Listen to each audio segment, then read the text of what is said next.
성경을 읽으면서 하나님이 계시지 않는다는 것을 압니다. 우리 모두가 다 알잖아요. 하나님의 말씀책을 읽으면서 하나님이 계시지 않는다라는 것은 우리가 다 안다.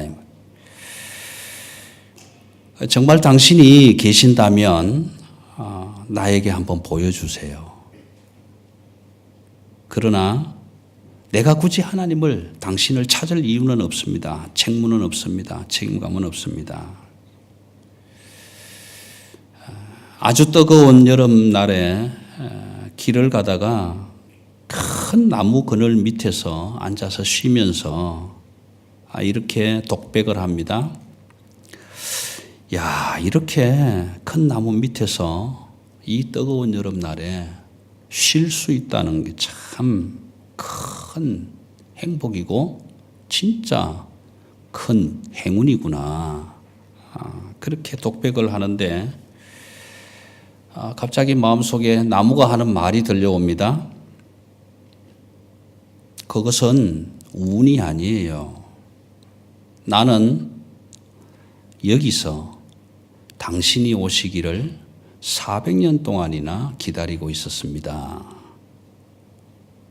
이 나무가 하는 그 말이 가슴을 탁 때려오는 그 순간에 리차드 범브란트라는 사람은 그리스도께서 내 일생을 기다려 주셨구나. 이제야 내가 그 주님을 만나는구나. 그렇게 고백을 하고 목사가 됩니다. 목사가 된 이후로 그리스도인이 되었다는 죄목 때문에 나치 치하 밑에서, 공산권 밑에서 정치범으로 잡혀서 14년 동안 감옥에서 복음을 전하면서 죽음과 맞바꾸는 결단을 하게 되지요. 여러분, 예수 그리스도를 향해서 문을 연다는 것은 쉽지 않은 일입니다.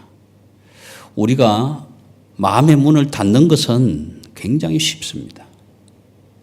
그것이 남편이 되든 아내가 되든 자녀가 되든 이웃이 되든 내가 내 마음 문을 닫겠다라고 결정을 하면 굉장히 쉽게 닫을 수 있습니다. 그런데 죽음이라는 그 환경 앞에서 내가 예수 그리스도를 향해서 문을 연다라는 것은 지금부터 나는 죽음과 맞바꾸겠습니다. 그런 결단입니다.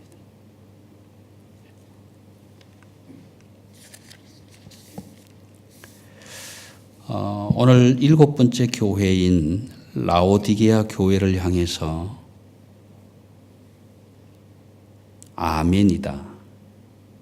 아멘이시고 충성된 증인이 되시고 참되신, 그리고 창조의 근본이라고 말씀하시는 그 하나님이 라오디게아 교회를 향해서 말씀하고 있는 것을 우리는 보게 됩니다.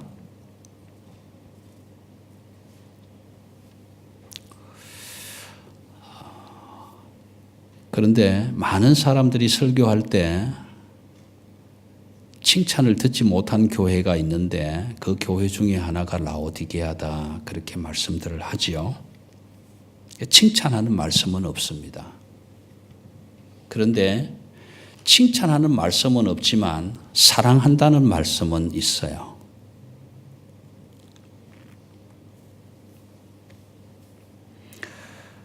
어, 15절 16절 말씀에 보면 네가 차든지 뜨겁든지 해라. 미지근한 건 난 싫다. 제가 출신이 경상도다 보니 뜨뜨무리한 것은 별로 안 좋다라는 거예요. 미적지근한 것은 좋지 않다. 차든지 뜨겁든지 해라. 그렇게 이야기를 합니다. 그런데 우리는 이 말씀을 읽으면서 잘 이해가 안 와요. 그렇죠?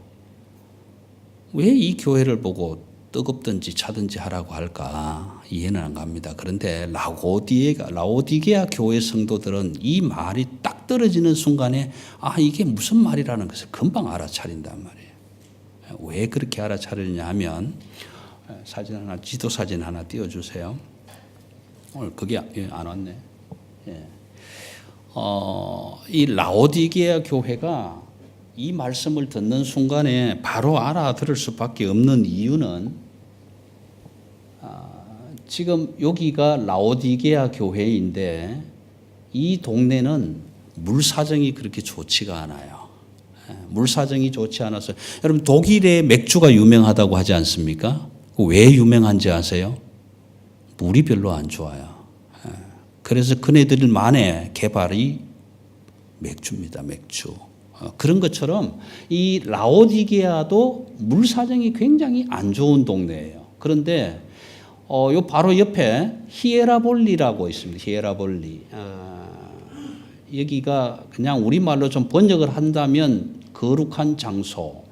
히에론, 히에라, 폴리스. 이게 히에라폴리스라는 이 동네가 온천지대예요. 온천지대인데 이 온천지대에서 뜨거운 물을 공급받는 동네가 라오디게아입니다. 그다음에 이제 물 사정이 안 좋으니까 옆에 골로새가 있는데 골로새에서 무슨 물을 받느냐 하면은 약수물을 받아요. 냉천수 아주 시원한 물을 받습니다. 그러니까 뜨거운 온천물도 알지만 찬 물도 안단 말이에요. 그런데 이 사람들에게 네가 뜨겁든지 차든지 해라 그러면 이게 무슨 말인지 금방 알아듣는단 말이에요. 그러니까 라오디게아 교회를 향해서 믿음의 현 주소를 뜨겁지도 않고 차지도 않은 그런 교회로 하나님은 말씀을 하시는 거예요.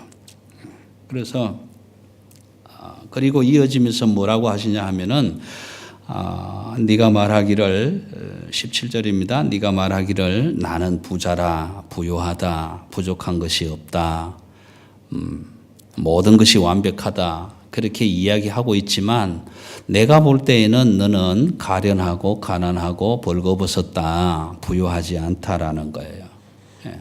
눈 멀었다라는 거예요. 여러분 하나님께서 7 교회를 통해서 쭉 말씀을 드렸지만 한 번도 빠지지 않고 하시는 말씀 중에 한 가지가 있다고 그랬잖아요. 내가 다 안다라는 거예요. 내가 다 안다. 나는 부유하다. 그런데 부유하다고 말하면서도 내가 정작 가난한 것을 모르는데 하나님은 그걸 아신다는 거예요. 아신다. 오늘 이 말씀은 뭐냐 하면은 라오디게아 교회가 좀 돈이 많은 교회예요. 왜 돈이 많으냐 하면 지역 자체가 부유한 지역이니까. AD 17년에 지진이 일어났는데 완전히 폭삭망했어요. 폭삭망한 동네인데 로마에서 재정 지원을 다 해주겠다. 도시를 복구해라. 그랬는데 유독 이 라오디게아 교회가 우린 돈 필요 없다. 우리 돈으로 할게. 그렇게 해서 정부 지원을 받지 않았던 그 정도로 부자 동네입니다. 그래서 이제 성업한 것이 은행업이 성행을 하고요. 돈이 많으니까 당연히. 지금도 그렇지 않습니까? 호주에는 은행에 돈을 조금 넣어 놓으면 보관료를 뺏어가지만 그래도 한국은 조금 넣어 놓으면 이자를 좀 많이 주잖아요. 그래서 현찰을 많이 가지고 살아가는 중국계 아시아인들은 집집마다 금고를 만들어 놓고 은행에 돈 넣지 않습니다. 그런 것처럼 은행업이 이제 성행을 하고, 그 다음에 두 번째는 아주 양질의 양모가 생산이 되어서 굉장히 돈을 많이 벌어들였던 그런 동네입니다. 또 하나 중요한 것은 당시에 이제 이 온천수가 나오지만 이 온천이 어떤 온천이냐 하면은 두 번째 사진 띄워주세요. 석회석이 너무 많은. 그러니까 뜨거운 물이 이렇게 내려오다 보면은 이 석회질이 녹아서 라오디게아에 도착할 때쯤 되면 물이 다 식어버리고 거기에 석회질이 너무 많이 포함이 돼서 마시기에도 힘든. 여러분 뉴질랜드에서 온천을 가보셨습니까? 저는 가보지는 못했지만 유황온천이라고 그래서 막 계란 썩는 냄새가 나는 그런 온천이란 말이에요. 그런 것처럼 이게 물이 식으니까 마실 수도 없다. 그래서 오늘 주님은 내가 너를 토해내리라 이렇게 말씀하시는 거예요. 그러니까 이 말씀을 기록할 때 라오디게아 교회는 이게 지금 우리 보고 무슨 말을 하고 있구나는 금방 알아채는 거예요. 우리만 지금 모르고 있는 거예요. 사실은 우리만 모르고. 이런 물을 사용하다 보니까 그 다음 오는 게 이제 안질이 오는 거예요. 안질이 와서 당시에 라오디게아 교회가 있는 이 라오디게아에 아주 세계적으로 유명한 안약이 생산되는, 그래서 안과 병원이 있을 만큼 그런 유명한 도시입니다. 이런 전제하에서 그 다음 말씀을 한번 읽어보시면 이해가 되죠. 18절요. 내가 너를 구원하노니 내게서 불로 연단한 금을 사서 부요하게 하고 흰옷을 사서 입어 벌거벗은 수치를 보이지 않게 하고 안약을 사서 눈에 발라 보게 하라. 나는 돈이 많아서 참 부자 같은데 하나님이 보시기에 나를 너무 가난하다는 거예요. 가련하다는 거예요. 이 가련하다, 가난하다 이 표현은 제가 원어로 말씀은 드리지 않겠습니다만은 전쟁이 끝난 뒤에 그 비참한 상황, 이런 상황을 표현하는 단어로 쓰여집니다. 나는 지금 부자라고 하는데 사실은 그렇다는 거예요. 그러니까 그런 교회를 향해서 오늘 내게 와서 불로 연단한 금을 사라. 여러분, 금은 순도 100%가 있습니까? 없죠. 없죠. 그래서 순도 99%면 순금이라고 하지 않습니까? 불로 연단한 금, 불순물이 없는, 찌꺼기가 없는 그런 믿음을 가지라고 말씀을 하는 거예요. 베드로전서 1장 7절 말씀에 보면 그런 말씀이 나옵니다. 불로 연단하여도 없어지지 않을 그런 금 같은 귀한 믿음, 그런 믿음이 장차 그리스도께서 오실 때 칭찬과 존귀와 영광을 얻게 하리라, 그런 기록을 하지 않습니까? 그런 믿음을 좀 가졌으면 좋겠다. 금이 생산되지만 사금이 아니라 다 정련하고 그래서 깨끗한 금, 그런 금 같은 믿음을 가졌으면 좋겠다. 두 번째는 흰옷을 사서 입어라, 그렇게 말씀하시는데 여기에 흰옷은 그냥 흰옷이 아니라 아주 양질의 양모가 생성되기 때문에 면직공업이 발달해 있음에도 불구하고, 그래서 깨끗한 옷을 입었음에도 하나님이 보시기에는 그렇게 순전하지 않다라는 거예요. 그럼 이 흰옷의 의미는 계시록 7장 14절에 보시면은 후반절에 보면 이렇게 기록합니다. 그리스도의 피, 어린 양의 피로 깨끗하게 씻은 옷. 그래서 그런 옷으로 단장한 믿음을 가졌으면 좋겠다. 그 다음에 그래서 이 안약의 이야기는 실질적으로 그 라오디게아 지방의 안질이 좀 심각하니까 좋은 안약이 개발되어 있어서 늘 안약을 써야 되는 그런 상황이지만, 오늘 하나님은 내 속만 들여다보고 네가 부요하다, 풍성하다, 만족한다라는 것이 아니라 그 세계가 아닌 그 너머의 세계를 바라볼 수 있는 영안을 좀 열었으면 좋겠다라는 거예요. 그런 의미로 오늘 그런 말씀을 해 주시는 겁니다. 사실은요. 기억하실지 모르겠습니다만 열왕기하서 6장에 보시면 엘리사와 그 사환 게하시가 아람 군대가 자기 그 지역을 다 둘러싸고 있을 때에 게하시가 나가서 이제 그 상황을 보고 들어와서 이렇게 고백하지 않습니까? 오 주여, 큰일 났습니다. 무슨 일이냐? 이렇게 아람 군대가 지금 팩팩하게 우리를 둘러싸고 있었으면 큰일 났습니다. 그런 이야기를 할 때에 선지자는 두려워하지 말라. 우리와 함께한 군사가 더 많다. 그렇게 이야기하면서 여호와 하나님이여 저 아이의 눈을 열어주셔서 그것을 보게 하여 주옵소서. 그래서 그 여호와 하나님이 그 청년의 눈을 열어서 불병거와 불말이 가득하게 포진하고 있는 모습을 보게 되지 않습니까? 그런 것처럼 오늘 저와 여러분을 향해서 안약을 사서 좀 보게 하라는 이 말씀은 우리의 영의 눈을 좀 열었으면 좋겠다라고 부탁을 하시는 거예요. 이 말씀 속에서 우리가 좀 생각해 보아야 할 것은 여러 가지의 동사들이 좀 소개가 됩니다. 살아, 살아, 살아. 3번 정도 반복이 되고요. 또 발라라, 보게 하라. 이런 동사들이 소개가 되는데, 여러분, 이 동사들을 좀 하나님이 내가 네 행위를 다 안다라고 하실 때의 그 행위와 연결을 좀 시켜 보겠습니다. 이 의미는 뭐냐 하면 지금 우리의 행위가 교회적인 행위와 하나님 보시기에 합당하지 않다라는 거죠. 합당하지 않다. 네가 믿는다라고 하는 말은 하지만 실질적으로 믿음에 합당한 삶은 일어나고 있지 않다라는 거예요. 일어나고 있지 않다.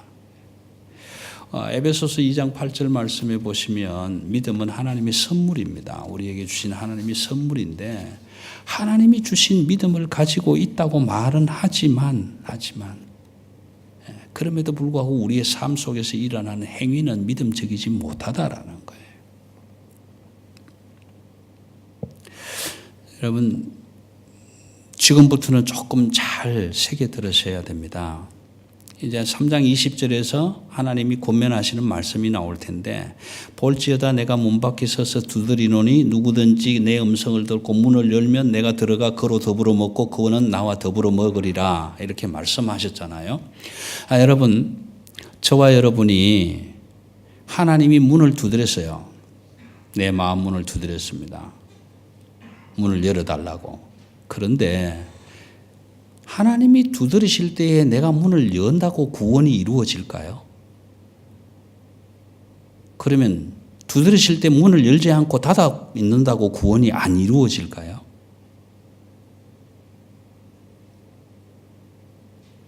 여러분, 여기에는 굉장히 깊은 기도가 필요하고 생각이 필요합니다.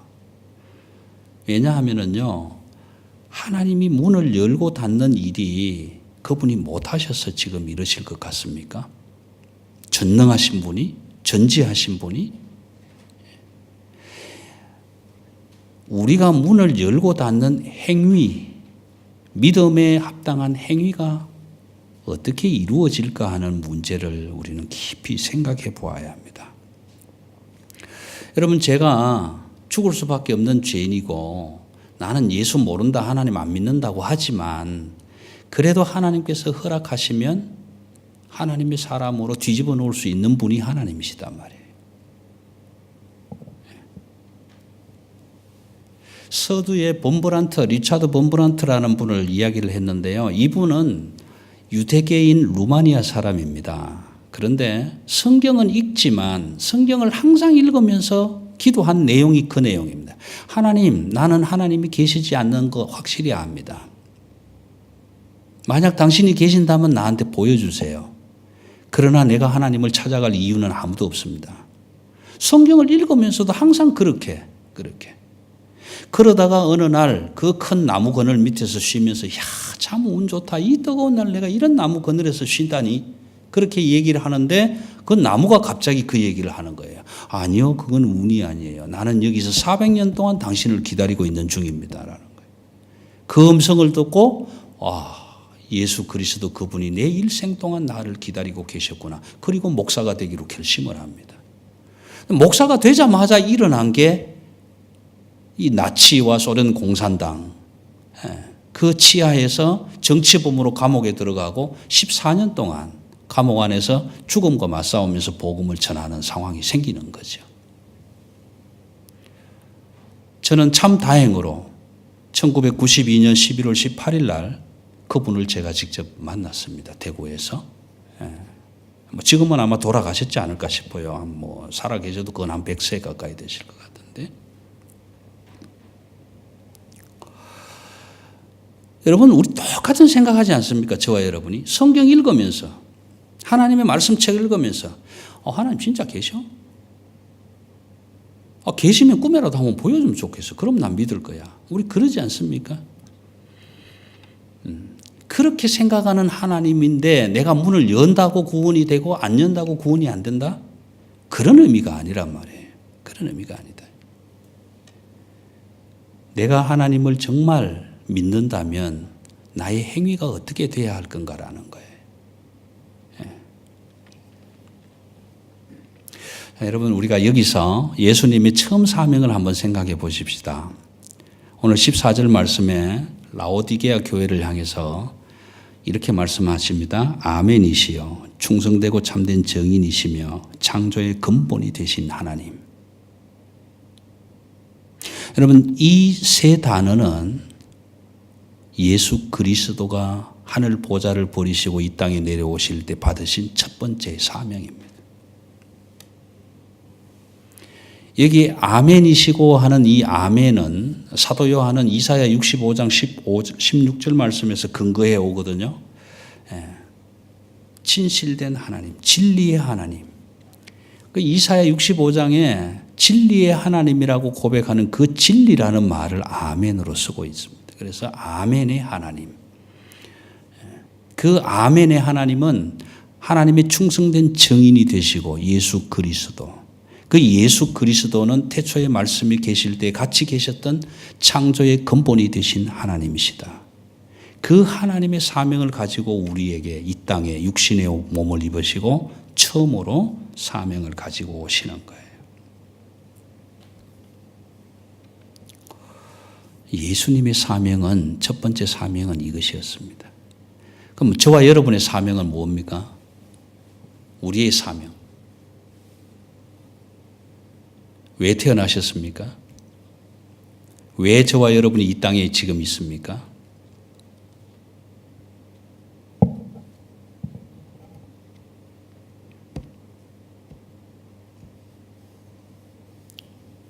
우리가 왜 여기 있죠?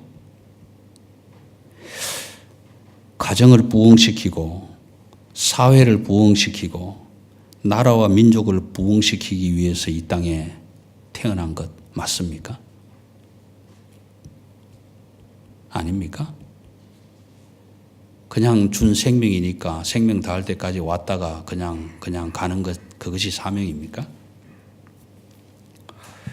창세기 1장 27절 28절에는 이렇게 말씀합니다. 태초에 그 하나님이 천지를 창조하시고 그 하나님이 우리를 지으시고 그리고 우리에게 복을 주시기를 생육하고 번성하라. 땅에 충만하라. 땅을 정복하라. 그리고 다스리라. 그렇게 축복해 주셨어요.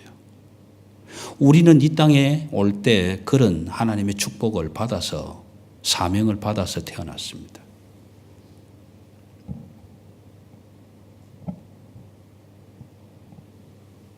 제가 집에서 아이들이 태어날 때 이놈아 너는 태어나면서 이런 사명으로 살아야 돼. 그러고 제가 사명 준 거 아니잖아요.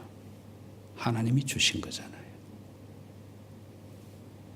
오랜 이야기지만 대한민국의 국민교육 헌장의 첫 절 참 좋지 않습니까? 우리는 민족 중흥의 역사적 사명을 띠고 이 땅에 태어났다. 내가 태어난 건 아니지만 하나님이 우리를 이 땅에 보내실 때는 그런 사명 주셔서 보내셨을 거란 말이에요. 그렇죠? 그럼 세례 요한은 어떤 사명일까요? 요한복음 1장 6절에서 8절을 보시면 세례 요한은 이렇게 고백합니다. 하나님께로부터 보내심을 받은 사람이 있으니 그의 이름은 요한이라. 그가 증언하러 왔으니 곧 빛에 대하여 증언하고 모든 사람이 자기로 말미암아 믿게 하려 함이라. 하나님이 빛으로 생명으로 보내신 예수 그리스도를 증언하는 사명을 가지고 요한은 태어났다 이 말이에요. 그 일 하다가 갔잖아요.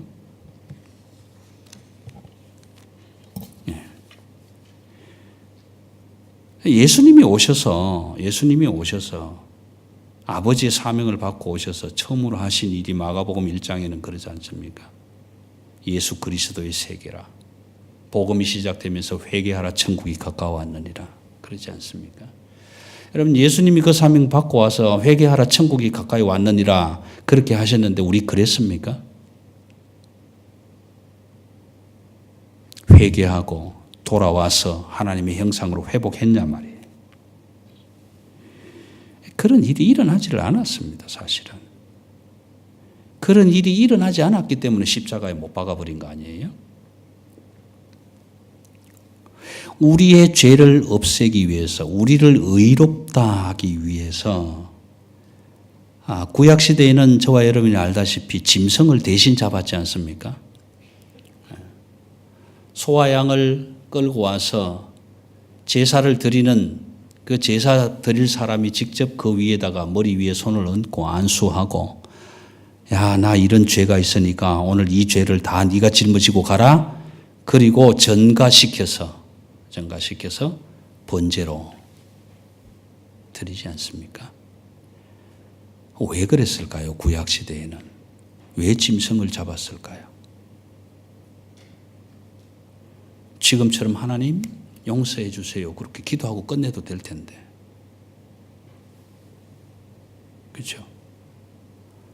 당시에는 메시아가 오지 않았기 때문에 그렇습니다. 메시아가 오시지 않았기 때문에. 지금 이 시대는요, 메시아가 오셨잖아요. 메시아가 왔으니까 누가 죽어야 돼요? 메시아가 당연히 죽어야 되는 거예요. 왜요? 저와 여러분을 살리기 위해서. 저와 여러분을 살리기 위해서. 그럼 예수님은 오실 때에 죽는 것 알고 오셨을까? 하나님이 보내시면서 너희놈 가서 죽어라. 그렇게 사명을 주신 거 알고 오셨을까 말이에요. 알고 오셨죠. 분명하게 알고 오셨죠. 마가복음 1장 45절. 인자가 온 것은 섬기려, 그리고 많은 사람들을 위해서 대속물로 희생하고 죽기 위해서 오셨다. 요한복음 10장 10절에서 내가 온 것은, 목자가 온 것은 양떼들로 하여금 더 많은 생명을 풍성하게 하려고 오셨다. 예수님은 오실 때 분명히 죽는다는 것 알고 오셨단 말이에요. 알고 오셨다. 지난 시간에 말씀드렸지만 그래서 예루살렘으로 올라가실 때 뭐라고요? 굳게 결심하니라. 굳게 결단하고 예루살렘으로 올라가시는 거예요. 왜요? 죽어야만 하니까. 죽어야만 하니까.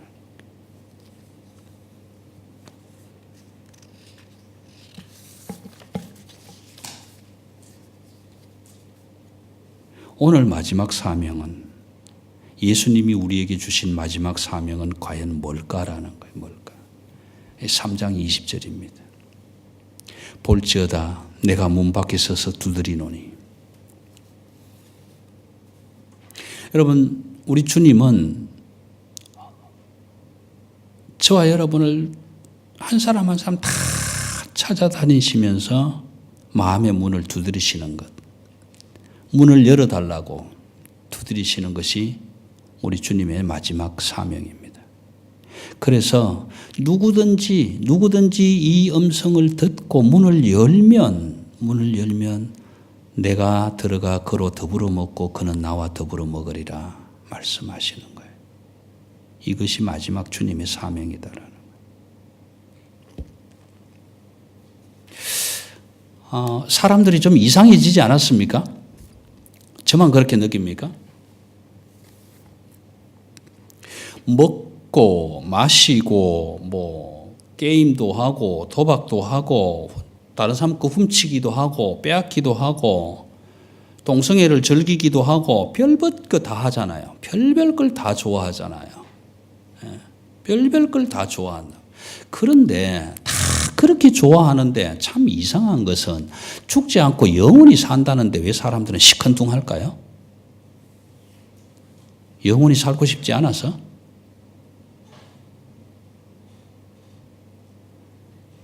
아니, 예수 그리스도를 믿고 예수 그리스도를 향해서 문을 열면 영원히 사는 영생의 구원의 복을 누리게 하시겠다고 말씀하셨는데 왜 거기에는 사람들이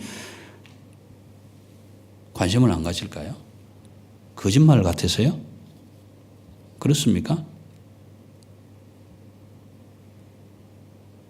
우리 다 성경 읽으면서 그렇게 생각하잖아요. 에? 하나님, 나는 성경을 읽지만 하나님이 안 계시는 거 나 확실히 믿습니다. 당신이 만약에 있다면 나한테 한번 보여주세요. 그러고 성경 읽는 거잖아요. 그러니까 영원한 생명을 주시겠다고 한 약속도 눈에 보이지 않는 약속이라 시원찮은 거예요. 안 믿어지는 거예요.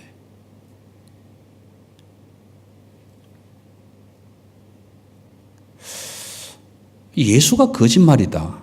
그러면 한번 생각해 보십시다.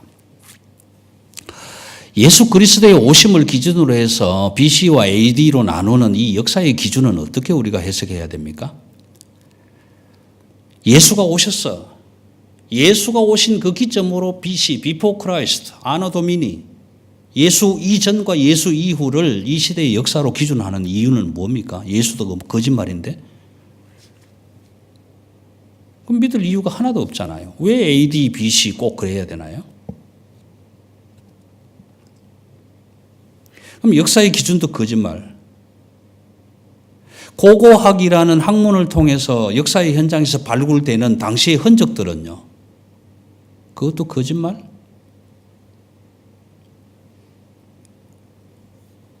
징기스칸이 살았었다? 거짓말? 만유인력의 법칙, 사과가 왜 떨어졌는가? 뉴턴이 살았었다? 거짓말? 본 적이 없는데. 우리가 계속 미워하고 싫어하는 일본의 도요토미 히데요시, 거짓말? 언제 그런 놈이 있었는데? 본 적이 없잖아요. 어떻게 믿어요? 성산문은 어떻게 믿어요? 이순신은 어떻게 믿어요?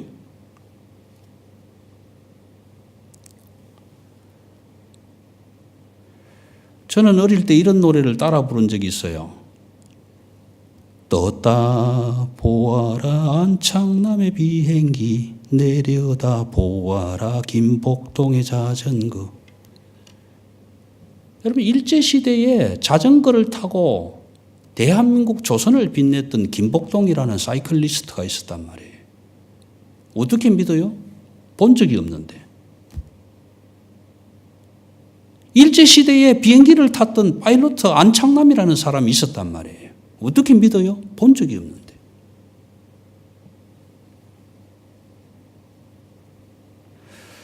여러분, 오늘 리차드 본버란트라는 목사님 이야기를 제가 좀 자주 하는 편인데 이분도 마찬가지예요. 성경을 읽으면서 하나님, 나는 당신이 없다는 거 나는 확신합니다. 그런데 만약 당신이 있다면 내게 보여주세요.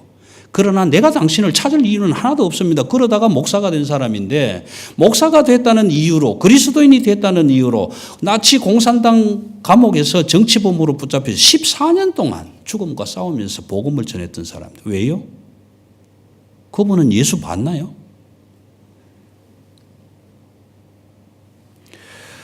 여러분, 오늘 저와 여러분은 모더니즘 시대를 살다가 포스트 모더니즘이라는 현대 후기 시대를 살고 있습니다. 굉장히 어려움이 많아요. 모더니즘 시대에는 절대 진리가 통하는 시대였습니다. 예를 들어서 오늘 문 이야기를 좀 해드리고 싶은 이유가 있는데, 밖에 누가 왔잖아요. 밖에 누가 왔어요. 똑똑 두드렸어요. 그러면은 그때는 문을 열어야만 누가 왔는지 알 수 있다 이 말이에요. 문을 열어야만. 근데 요즘 시대는 어떻습니까? 문 안 열어도 알 수 있잖아요. 누가 왔는지. 문에 요만한 붙여놓고 또 이렇게 볼 수 있죠. 그것도 모자라서 인터폰도 달려있죠. 그것도 모자라서 CCTV도 달려있죠. 그러니까 앉아서 다 볼 수 있는 거예요. 문 닫아놓고도 얼마든지 세상 것 다 즐기고 있는 거예요. 문 열 이유가 없는 거예요.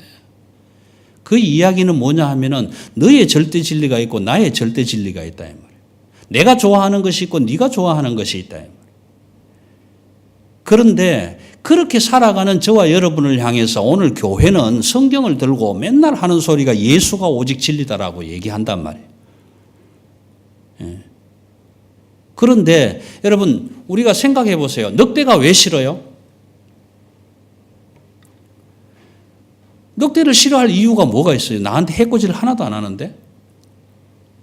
아무런 이유가 없어요. 그런데 다만 양을 키우는 사람들은 늑대가 내려와서 자기가 키운 양을 자꾸 잡아먹잖아요. 그러니까 늑대가 싫어지는 거예요. 왜요? 내 것을 뺏어가니까 싫어지는 거예요. 오늘 저와 여러분이 왜 예수가 싫어요? 내가 좋아하는 것, 내가 하고 싶은 것을 못하게 하니까 싫은 거예요.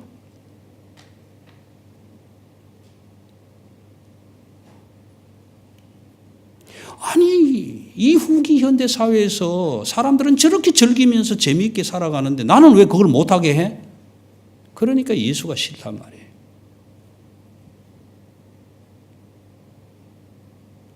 사람들에겐 다 진리가 있다. 내가 믿는 진리가 있다. 언젠가 한번 이런 광고가 나왔습니다. 피카소가 초등학교 다닐 때에 자기 공책을 찢어서 끌적끌적 그렸던 그림이 무슨 50만 불인가 얼마인가 팔렸다고. 사실래요? 저한테는 그게 아무런 절대 가치가 없는 거예요. 그런데 그걸 사는 사람들이 있잖아요. 다르단 말이에요. 다르다. 그러니까 오늘 이 시대를 살아가는 우리 모두가 그런 거예요. 예수만 구원이냐? 아니야. 아니야. 알라도 구원이야. 에? 마리아도 구원이야. 저 우리 집 뒤에 400년 먹은 당수나무도 구원이야. 뒷산에 있는 방울돌도 구원이야. 쓸데없는 소리 하지만 무슨 예수만 구원이냐? 너만 구원이냐? 그러니까 싫은 거예요.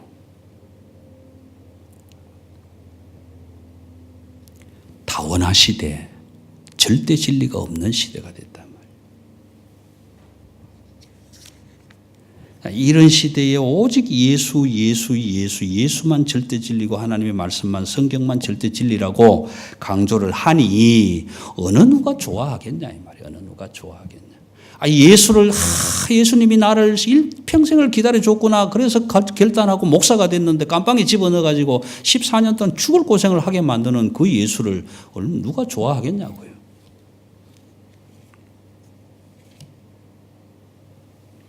그래서 오늘 우리에게 말씀하시는 게 그것입니다.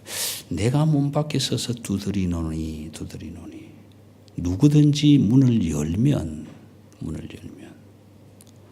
내가 들어가 그로 더불어 먹으리라. 여기에 먹는다라는 것은 저녁을 함께 한다 이런 의미를 가지고 있습니다. 예수님이 나하고 저녁밥을 같이 먹겠다 그런 이야기예요. 그런데 문제는 뭐냐 하면 그 예수님이 아멘이시요 충성되고 참된 정인이시요 창조의 근본이신 그 하나님의 아들 예수 그리스도가 이 땅에 오셔서 죽으시고 부활하시고 성천하셔서 지금은 우리 곁에 계시지 않지만 일일이 우리가 성령 하나님이 되셔서 찾아오셔서 문을 두드린다. 문을 두드리면 아까 말씀드렸지만 내가 열다고 되고 안 연다고 안 되는가 그게 아니라 내가 그 음성에 열중하고 집중해서 주님의 음성을 듣고 문을 열면 주님이 가져오시는 게 하나 있어요. 그게 뭐냐 하면 보좌를 가지고 오신다라는 거예요. 내가 하나님의 보좌에 앉은 것처럼 너도 그렇게 앉게 해 주겠다 약속하는 거예요. 이게 중요한 거예요. 여러분, 주님이 문을 두드릴 때 우리는 문을 비록 안 닫아도 안 열어도 안에서 뭘 해야 하면은 우리의 행위와 삶이 주님의 보좌를 받기에 합당한 그릇으로 준비돼야 돼요. 다듬어져야 돼요. 오늘 그 다듬어진다는 이야기를 뭐라고 하느냐면 내가 사랑하는 자를 책망하고 징계하노니 그렇게 말씀하는 거예요. 여러분, 여기에 징계라는 말은 회초리로 두들겨 패는다는 말이 아니에요. 히브리서 12장 6절에 가면은 징계는 누구나 다 받는다. 그런데 징계가 없으면 사생자다. 친아들이 아니다라는. 여기에서 말하는 징계라는 말은 이 단어는 제가 좀 말씀을 드릴게요. 파이데이아라는 말을 씁니다. 파이데이아. 이 파이데이아라는 말은 교육하고 훈련하고 훈계한다라는 말이에요. 다듬는다는 말이에요. 왜요? 사랑하니까. 하나님이 나를 사랑하니까 나를 징계하신다. 다듬고 가르치고 훈육하시고 만들어 가신다. 어디까지? 하나님의 보좌에 앉기에 합당한 자리까지 만들어 가신. 그래서 두드릴 때 열심을 내라. 열중하라는 거예요. 잘 듣고 있다가. 왜요? 여러분, 문지방은 다 안으로, 문빗장은 다 안에 있잖아요. 누가 열어야 돼요? 내가 열어야 돼요. 내가 열어야 되는 거예요.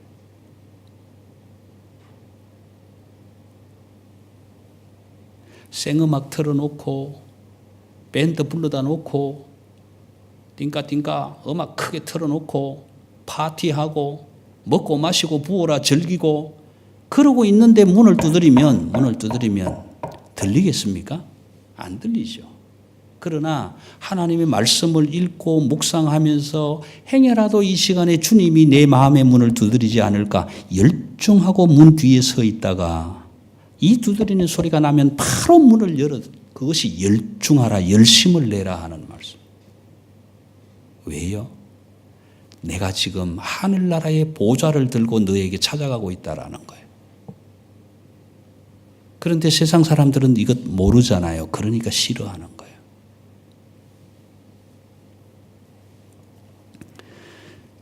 오늘 교회에 주어진 사명은 이것입니다. 교회에 주어진 사명은 오늘 우리 교회에 주어진 이 하나님의 사명을 가지고 나가서 온 세상 사람들 만나는 누구에게든지 그 마음의 문을 주님이 두드리듯이 두들겨서 이 시대의 마지막 구원의 복음으로 그들도 문을 열 수 있도록 우리의 삶을 준비해서 나가야 되는 거예요. 예. 자, 그러면 그리스도인 된 저와 여러분의 사명은 과연 뭘까라는 거예요. 우리가 할 수 있는 일이 뭐냐라는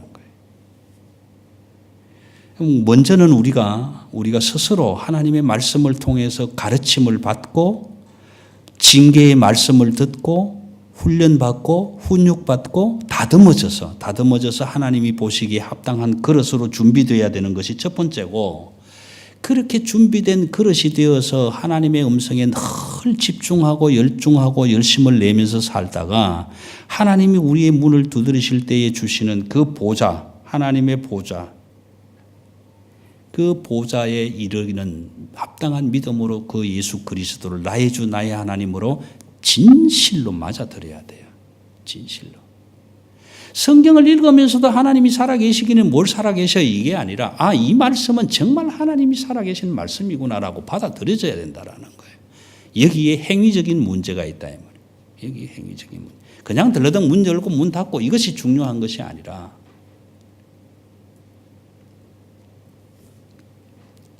죄에 대하여 죽고 의에 대하여 영원히 살겠다는 결단입니다. 결단. 이 결단이 일어나요. 오늘 이 자리에 행여라도 아직도 내가 마음의 준비가 되지 않았노라고 여겨지시는 그런 분들이 혹시 계신다면 한 번 더 이 말씀을 묵상하시면서 깊이 기도해 보시기를 바랍니다. 볼지어다 내가 문 밖에 서서 두드리노니 누구든지 내 음성을 듣고 문을 열면 내가 들어가 그로 더불어 먹고 그는 나와 더불어 먹으리라. 나와 더불어 먹으리라. 이 말씀을 한 번 더 묵상해 보실 수 있기를 바랍니다. 그리고 오늘 우리 모두는 볼지어다 내가 문 밖에 서서 두드린다는 이 하나님의 음성뿐만 아니라 이 하나님의 두드리는 음성을 들어야 할 이유가 반드시 있다고 말씀하시는 귀 있는 자는 성령이 교회들에게 하시는 말씀을 들을지어다. 이 말씀을 가슴에 새겨야 할 필요가 있습니다. 오늘 7번째 마지막 교회는 지금 이 세상에, 이 지구상에 있는 교회의 전체적인 마지막 교회라고 보시면 돼요. 에베소 교회로부터 시작해서 오늘 라오디게아에 이르기까지 교회를 향해서 주신 말씀, 그 말씀. 이제 우리가 문을 활짝 열면 예배자가 되어야 될 텐데 계시록 4장이 예배자가 어떤 건가라는 것을 보여주고 있다. 오늘 저와 여러분이 이 말씀을 가슴 깊이 새기고 혹 내가 아직 주님의 음성을 듣고 문을 열 준비가 되어 있지 않았다 손치더라도 이 말씀을 다시 한번 묵상하면서 기도하시고 하나님이 보시기에 아름다운 결단을 이루어 가시는 주의 거룩한 백성들 되시기를 주님의 이름으로 기원합니다. 기도하겠습니다. 하나님 감사합니다.